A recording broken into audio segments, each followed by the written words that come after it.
2012 की तर्ज पर बाघों को बचाने के लिए सरकार को प्रति हेक्टेयर 1 लाख रुपए का अनुदान देना चाहिए। जिले में सूखे की भयावह स्थिति के मद्देनजर पूर्व मंत्री विधायक राजेश टोपो ने तत्काल उपायों को लागू करने के लिए जिला कलेक्टर को एक ज्ञापन सौंपा। राज्य के पूर्व मंत्री और विधायक राजेश टोपो ने कहा कि जिले में सूखे और पानी की कमी के कारण जालना में बाघ जल रहे हैं। आम्ही सर्वजण या ठिकाणी राष्ट्रवादी काँग्रेस शरद पवार पक्षाचे लोक साधारणपणे सगळ्याच जणांनी या ठिकाणी एक महत्त्वाचं निवेदन कलेक्टर साहेबांना दिलेलं आहे आणि त्यामध्ये प्रामुख्याने आज जर आपण बघितलं तर जालना जिल्ह्यामध्ये प्रचंड मोठा दुष्काळी परिस्थिती आहे। आपल्याला सगळ्यांनाच माहिती आहे की पाण्याचे टँकर्स शेकड्यांनी या ठिकाणी चालू आहेत। ज्यावेळी गावात प्यायला पाणी नाही आहे आणि परिसरातून लांबून पाणी आणतात त्यावेळी कुठल्याच पिकाला आता पाणी राहिलेलं नाही, कुठल्या विहिरीमध्ये थेंबभरसुद्धा पाणी राहिलेलं नाही।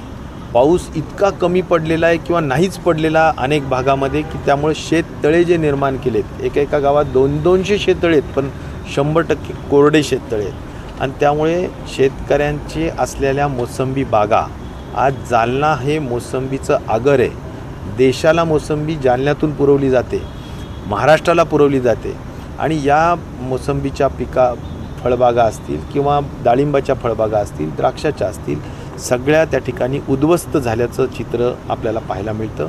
मी स्वतः मोठ्या संख्येने अनेक शेतांमध्ये जाऊन आलो, प्रत्यक्ष पाहिलं। टोटल मोसंबीच्या बागा जळाल्यात, अनेकांनी काढून टाकल्यात, अनेक जणांनी काढण्याच्या तयारीत आहेत आणि आत्ता ज्यांच्याजवळ थोडंफार पाणी असेल त्यांनासुद्धा एवढा खर्च पेलवू शकत नाही, कारण त्यांना टँकरनी पाणी घालणं हे त्या ठिकाणी परवडत नाही आहे, कारण पावसाचा गॅप खूप मोठा झाला आहे। म्हणून आम्ही असं निवेदन दिले की शासनाने ताबडतोबीनं पंचनामे करावेत, नुकसान भरपाई द्यावी आणि ज्या काही बागा आता थोड्याफार शिल्लक असतील तर त्यांना जगवण्यासाठी मागे जसं आदरणीय शरद पवार साहेब कृषी मंत्री असताना हेक्टरी 60,000 रुपये दिलं होतं, आता ते त्याला 2012ला दिले होतं, ते आता मात्र किमान 1 लाख रुपये हेक्टरी फळबागा जगवण्यासाठी त्या ठिकाणी दिलं पाहिजे। मग त्यात पाणी असेल, पाणी टाकण्याचा विषय असेल, मल्चिंग पेपर टाकण्याचा विषय असेल किंवा बाष्पीभवन पाण्याचं होऊ नये या दृष्टिकोनातून काही आता फवारण्या असतात त्या बाबतीतले विषय असतील, या सगळ्या खर्चांसाठी पैसे दिले पाहिजे। हा एक भाग। दुसरे 2-3 छोटे विषय असे आहेत पण महत्त्वाचे विषय आहेत की पाण्याचे टँकर्स चालू आहेत, परंतु त्या टँकर्सला आता आपण बघतोय की अनेक ठिकाणी वीज नाही, टँकर भरल्या जात नाही आहेत किंवा डिझेलची व्यवस्थेचा गलथान कारभार आहे आणि त्यामुळे डिझेल नाहीत म्हणून टँकर्स उभे आहेत, म्हणून गावाला प्यायचं पाणी नाही।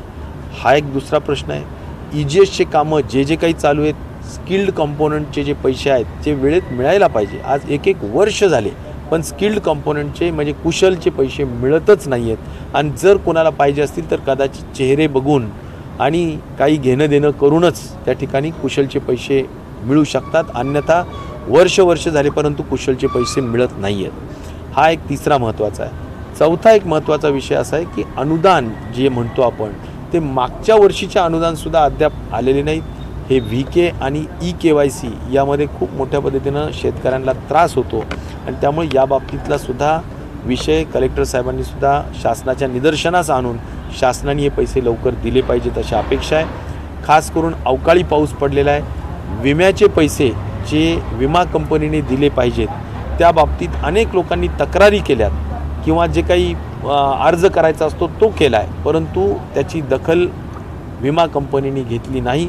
शेतकऱ्याचा अर्ज कचऱ्याच्या टोपलीत टाकला आहे आणि त्याला मात्र विमा मिळत नाही आहे। त्यामुळे या सर्व एकंदर प्रश्नाच्या अनुषंगाने आम्ही शासनाला आत्ताच निवेदन देण्यासाठी माननीय मुख्यमंत्री यांच्या नावे पत्र लिहून आम्ही कलेक्टरांना दिलेलं आहे। कलेक्टर साहेबांना विनंती केली की आपण हे शासन दरबारी कळवा आणि हे सगळे प्रश्न खास करून वाळत असलेल्या बागांना अनुदान मिळवून देणं किंवा ज्यांना आपल्याला जगवता येईल त्यांना जगवण्यासाठी पैसे देणं आणि अन्य EGS, पाणी टंचाई, विमा, अनुदान या सगळ्या संदर्भाने आम्ही त्या ठिकाणी निवेदनात म्हटलेलं आहे। खास करून वाळू या बाबतीतसुद्धा आम्ही खूप प्रदीर्घ चर्चा या निमित्ताने केलेली आहे। वाळूच्या बाबतीतसुद्धा आज एक मुलगा, तरुण मुलगा 30 वर्षाचा, 2 महिन्याची मुलगी आहे त्याला, परंतु तो मुलगा वाळूच्या फास्ट ट्रॅक्टरच्या ॲक्सिडेंटमध्ये मेला.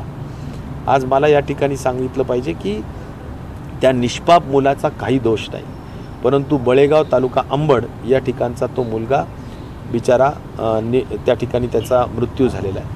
आणि म्हणून वाळू हे थांबलं पाहिजे, अवैध पद्धतीनं हे जे काम चालू आहेत ह्या सगळ्या गोष्टी थांबल्या पाहिजेत असंही या निवेदनात शेवटी आम्ही नमूद केलेलं आहे. सर